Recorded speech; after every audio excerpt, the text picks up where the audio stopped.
Hay un momento en la vida en el que algo se rompe sin hacer ruido. No es una tragedia visible, no hay sangre ni gritos. Es peor. Es el instante en el que te das cuenta de que todo aquello que te dijeron que daba sentido a tu existencia ya no funciona. Sigues cumpliendo, sigues avanzando, sigues despertando cada mañana, pero por dentro algo se ha apagado.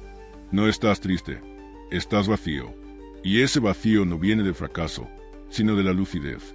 Este es el primer nivel del nihilismo, el nihilismo pasivo. No llega como una rebelión, llega como cansancio. No nace del odio, nace del agotamiento. El individuo descubre que los valores que lo sostuvieron durante años, la moral, el éxito prometido, la idea de bien y mal, la fe en un orden justo, ya no le devuelven nada. Funcionaron mientras no se cuestionaron. En cuanto fueron mirados de frente, se deshicieron. Aquí aparece la intuición central de Nietzsche: Dios ha muerto, no como provocación religiosa, sino como diagnóstico psicológico. El principio supremo que daba sentido, orden y dirección ha desaparecido. Y lo más peligroso no es su muerte, sino que nadie enseñó al hombre qué hacer después. El resultado no es caos inmediato, sino parálisis. El individuo sigue viviendo como antes, pero ya no cree en lo que hace. Obedece por inercia. Sonríe por costumbre. Persigue metas que ya no desea. En este nivel no hay rebeldes, hay resignados. Personas que dicen así es la vida cuando en realidad quieren decir ya no espero nada. El nihilismo pasivo se disfraza de madurez, de realismo, incluso de humildad, pero en el fondo es renuncia. Es la incapacidad de crear nuevos valores después de haber perdido los antiguos. El individuo no se destruye, pero tampoco se afirma. Simplemente se apaga lentamente. Nietzsche veía este estado como una enfermedad silenciosa de la cultura. Una humanidad que sigue en pie, pero sin voluntad. Que trabaja, consume, se reproduce y envejece sin una razón propia. Aquí no hay tragedia épica, hay mediocridad cómoda. Y eso es lo más peligroso. El nihilismo pasivo no duele lo suficiente como para provocar un cambio. Drena la energía sin provocar reacción. El sujeto empieza a sentir que nada merece un esfuerzo total. Todo parece relativo, intercambiable, prescindible. No se entrega a nada porque ya no cree en nada. No arriesga porque no ve sentido en ganar. Vive en un estado de suspensión constante, esperando que algo externo vuelva a darle significado. Pero ese algo nunca llega. Este nivel no es el final, pero sí es la antesala. Quien permanece aquí demasiado tiempo se convierte en espectador de su propia vida. Observa cómo pasan los años sin comprometerse con nada, porque comprometerse implicaría creer. Y creer, después del derrumbe, parece ingenuo. Sin embargo, este despertar doloroso tiene una función. Aunque sea pasivo, es necesario. No se puede construir nada nuevo sobre valores muertos. El nihilismo pasivo es el momento en que el suelo se quiebra bajo los pies. Aún no sabes volar, pero ya no puedes seguir caminando como antes. Aquí comienza el descenso. Y lo que hagas después determinará si este vacío te consumirá o te obligará a volverte más fuerte. Después de despertar doloroso no llega inmediatamente la fuerza. Antes aparece algo más común, más peligroso y mucho más engañoso: la reacción. El nihilismo reactivo no nace del vacío, nace del resentimiento hacia ese vacío. El individuo ya no solo ha perdido los valores antiguos, ahora empieza a culpar al mundo por haberle mentido. Y en lugar de crear algo nuevo, decide atacar todo lo que existe. Aquí el nihilismo cambia de forma. Ya no es cansancio silencioso, es crítica constante. El sujeto se vuelve irónico, sarcástico, ácido. Nada merece respeto, nada merece admiración. Todo es falso, todo es una farsa, todo es una construcción manipulada. Y aunque muchas de esas críticas sean ciertas, hay algo esencial que Nietzsche detecta con precisión quirúrgica. Esta negación no es fuerza, es defensa. El nihilista reactivo se siente superior porque ha visto el engaño, pero no se da cuenta de que sigue atrapado en él. Ya no obedece los viejos valores, pero tampoco los ha superado. Simplemente los niega. Vive en oposición constante. Su identidad se define por lo que rechaza, no por lo que afirma. Y eso lo mantiene atado al mismo sistema que desprecia. En este nivel aparece una trampa psicológica poderosa: confundir destrucción con poder. El individuo cree que, al ridiculizar todo, ha trascendido todo. Pero Nietzsche es claro: quien solo niega sigue siendo esclavo. La negación permanente no crea nada, solo erosiona. El nihilismo reactivo se alimenta del desprecio porque no tiene otra fuente de energía. Este tipo de nihilismo suele parecer inteligencia. El sujeto habla de hipocresía, de manipulación, de decadencia social. Ve la mediocridad colectiva y la señala con precisión. Pero su lucidez no se traduce en acción creadora, sino en parálisis cínica. Se burla del mundo para no tener que enfrentarlo. Critica la moral para no tener que asumir el peso de crear una propia. Nietzsche desprecia profundamente este estado porque lo considera una forma refinada de debilidad. Aquí nace el resentimiento. La incapacidad de afirmar la vida se transforma en odio hacia ella. El nihilista reactivo no dice quiero algo mejor, dice todo es basura. No construye una cima, cava un agujero. Y se siente cómodo en él porque desde ahí puede mirar todo desde arriba sin arriesgar nada. En este nivel el individuo empieza a aislarse. Se siente incomprendido, diferente, superior al rebaño. Pero esa supuesta superioridad no se manifiesta en creación, sino en distancia emocional. Se retira del compromiso, del riesgo, de la responsabilidad. Nada vale lo suficiente como para entregarse. Y esa retirada se justifica como lucidez. El problema es que esta negación constante desgasta. Vivir reaccionando consume más energía que vivir afirmando. El nihilista reactivo termina exhausto, atrapado en una crítica infinita que no lleva a ningún lugar. Su mente está activa, pero su voluntad está atrofiada. Y tarde o temprano llega el momento en que la burla ya no anestesia vacío. Este nivel es inestable. No se puede evitar indefinidamente. O el individuo retrocede al nihilismo pasivo, volviendo la apatía, o cae más profundo. Porque cuando ya no queda nada que negar, cuando incluso el desprecio pierde sabor, aparece el verdadero abismo. Y ese abismo no ofrece ironía como refugio, solo silencio. Ahí comienza el siguiente nivel.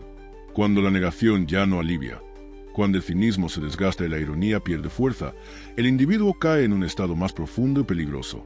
Ya no lucha contra los valores antiguos porque ya no queda nada que combatir. Tampoco espera nada nuevo. Este es el punto en el que el nihilismo deja de ser una postura intelectual y se convierte en una experiencia existencial total. Aquí comienza el nihilismo total. En este nivel no hay rabia, no hay burla, no hay protesta. Solo queda un silencio interno difícil de explicar. El sujeto ya no se siente traicionado por el mundo, simplemente deja de sentirse parte de él. La realidad no provoca rechazo ni deseo. Todo se vuelve plano. El tiempo pasa sin peso. Los días se suceden sin diferencia real. No hay dirección, pero tampoco urgencia por encontrarla. Nietzsche entendía este estado como el momento más crítico del ser humano moderno, porque aquí no hay máscaras. El individuo ya no puede refugiarse en la moral, ni en la crítica, ni en la superioridad intelectual. Todo eso ha caído. Lo único que queda es la confrontación directa con la nada. Y esa confrontación no es abstracta, es visceral. Se siente en el cuerpo, en la falta de impulso, en la ausencia de voluntad. El nihilismo total no es depresión en el sentido común. No hay tristeza constante ni desesperación dramática. Hay algo más inquietante, indiferencia absoluta. El individuo podría ganar o perder y sentiría lo mismo. Podría amar o ser abandonado y apenas reaccionaría. No porque sea fuerte, sino porque está desconectado. La vida continúa, pero ya no toca al sujeto. Este nivel es peligroso porque elimina el miedo y el deseo al mismo tiempo. Y sin ellos, la existencia se vuelve frágil. No hay razón clara para levantarse, pero tampoco una razón clara para caer. El individuo queda suspendido en un estado neutro, como si estuviera observando su propia vida desde fuera. Nietzsche veía aquí el riesgo máximo, el punto en el que el hombre puede desaparecer sin ruido. Sin embargo, este abismo tiene una función brutal. Obliga a una decisión radical. Ya no es posible seguir reaccionando ni soportando. Aquí se impone una pregunta que no admite evasivas. ¿Vale la pena seguir existiendo si nada tiene sentido? Y esta pregunta no se responde con palabras. Se responde con una transformación interna o con la disolución total. Muchos no salen de aquí. Se quedan atrapados en una vida funcional pero vacía. Cumplen, sobreviven, envejecen. No caen, pero tampoco ascienden. Se convierten en sombras eficientes. Nietzsche no escribía para ellos. Escribía para quienes, al llegar a este punto, todavía conservan una chispa mínima de voluntad, porque en el nihilismo total ocurre algo decisivo. Al desaparecer todos los valores impuestos, queda al descubierto una verdad incómoda. Nada tiene sentido por sí mismo. Y eso no es una condena automática. Es una condición. El sentido nunca estuvo ahí fuera. Nunca fue dado. Siempre tuvo que ser creado. El abismo no es solo destrucción, es un espacio vacío. Y un espacio vacío puede ser una tumba o un terreno fértil. Pero para que algo nuevo nazca, el individuo debe dejar de esperar, debe dejar de reaccionar, debe asumir que nadie va a devolverle el significado perdido. Cuando esa comprensión se asienta, cuando la nada deja de asustar y empieza a ser tolerable, ocurre el giro. No hacia la esperanza, sino hacia la voluntad. No hacia el consuelo, sino hacia la decisión.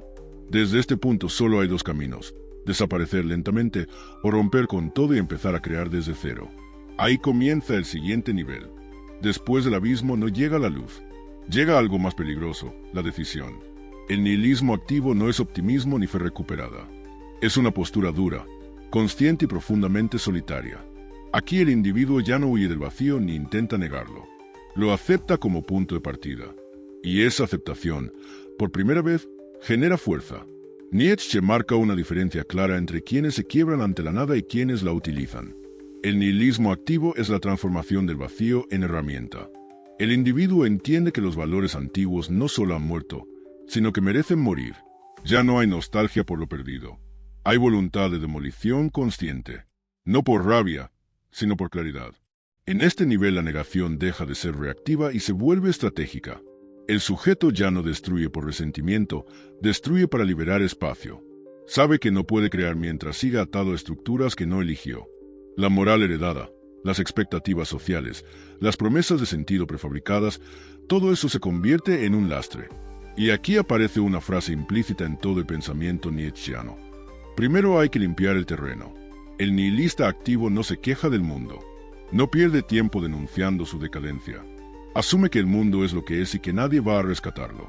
Por primera vez aparece la responsabilidad total, no en el sentido moral tradicional, sino en un sentido brutal. Si nada tiene sentido, entonces todo depende de ti. No hay excusas metafísicas. No hay autoridades superiores. No hay refugios. Este nivel es incómodo porque exige acción sin garantías. El individuo actúa sin saber si su creación será válida, duradera o aceptada. Ya no espera aprobación ni legitimación externa. Su impulso nace de la voluntad, no de la recompensa. Nietzsche llama a esto voluntad de poder, no como dominación vulgar, sino como afirmación creadora de la propia fuerza. Aquí la vida deja de ser algo que se soporta y empieza a ser algo que se prueba. El individuo experimenta, arriesga, falla y vuelve a intentar. No busca seguridad, busca intensidad. No busca comodidad, busca coherencia consigo mismo. Cada acto se convierte en una afirmación. Esto lo elijo yo, aunque no tenga sentido universal. El nihilismo activo es peligroso porque rompe con todo. El individuo se separa definitivamente del rebaño, no por desprecio, sino porque ya no puede vivir bajo valores ajenos. La soledad se vuelve inevitable, pero ya no es una soledad vacía, es una soledad cargada de dirección. Aquí nace una nueva disciplina interna, no impuesta, sino autoimpuesta. Sin embargo, este nivel no es el final. Destruir y afirmar no basta. La voluntad puede volverse caótica si no se ordena. El nihilista activo corre el riesgo de quedarse atrapado en la ruptura permanente, en la destrucción constante, sin llegar nunca a consolidar algo propio. Por eso este nivel es una transición, no una meta. La diferencia fundamental con los niveles anteriores es clara. Aquí el individuo ya no pregunta por qué vivir, sino cómo vivir según mi fuerza. El vacío ya no paraliza, empuja. La nada deja de ser un enemigo y se convierte en un desafío. Y cuando la voluntad deja de limitarse a romper y empieza a dar forma, cuando el individuo ya no solo niega sino que establece, cuando comienza a crear valores propios con coherencia y constancia, el nihilismo deja de ser nihilismo. Ahí empieza el último nivel, no como salvación, sino como afirmación total. Llegados a este punto, el nihilismo ya ha cumplido su función.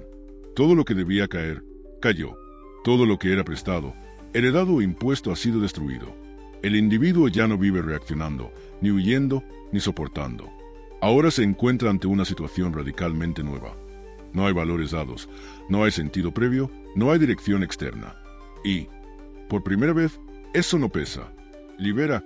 Este es el momento que Nietzsche reservaba solo para unos pocos. No para los más inteligentes ni para los más morales, sino para los más fuertes. Fuertes no en el sentido físico, sino en la capacidad de sostener la vida sin muletas metafísicas. Aquí el individuo deja de buscar sentido y comienza a crearlo. No porque el mundo lo necesite, sino porque él lo impone. Más allá del nihilismo no hay consuelo. No hay promesas de felicidad, ni finales tranquilos. Hay afirmación. El individuo acepta la vida tal como es, caótica, injusta, sin propósito intrínseco. Y en lugar de rechazarla por eso, la abraza con más intensidad. Ya no necesita que la realidad tenga sentido para comprometerse con ella. Él se convierte en la fuente. En este nivel nace una nueva relación con la existencia. El sufrimiento ya no es una objeción, es un precio. El fracaso ya no es una condena, es información. El dolor deja de ser algo que hay que evitar y se transforma en parte del proceso creador. El individuo no se pregunta si vale la pena. Decide que vale la pena porque él lo decide. Nietzsche no propone una moral nueva para todos, sino una ética personal radical. Cada individuo que llega aquí se convierte en legislador de sí mismo. No actúa por deber, ni por miedo, ni por recompensa. Actúa por coherencia interna. Su vida se convierte en una obra en construcción constante. No perfecta, pero auténtica. Aquí aparece la figura que Nietzsche insinuó como horizonte, el hombre que supera al hombre. No un ser superior por linaje o privilegio, sino alguien que ha atravesado el nihilismo sin quedarse atrapado en él. Alguien que no necesita negar el mundo ni huir de él, porque ha aprendido a afirmarlo incluso en su dureza. Este nivel no es visible desde fuera. No da prestigio inmediato ni aprobación social. Muchas veces se confunde con arrogancia, frialdad o desapego, pero en realidad es independencia espiritual. El individuo ya no pide permiso para existir. No necesita justificar su camino. Ha dejado de mendigar sentido y ha asumido el peso de crearlo cada día. El recorrido termina aquí, pero la tarea no. Más allá del nihilismo no hay descanso, hay responsabilidad total. Vivir sin excusas, sin dioses, sin valores universales, sin refugios. Vivir sabiendo que cada decisión te define, que cada renuncia es tuya, que cada afirmación tiene un costo. Y aún así, elegir. Este es el gran cierre. El nihilismo no fue el enemigo, fue el filtro. Solo destruyó lo que no era tuyo. Si llegaste hasta aquí, ya no estás vacío. Estás solo frente a la vida, sin intermediarios. Y eso no es una condena. Es poder. Aquí no termina el pensamiento de Nietzsche. Aquí empieza el tuyo.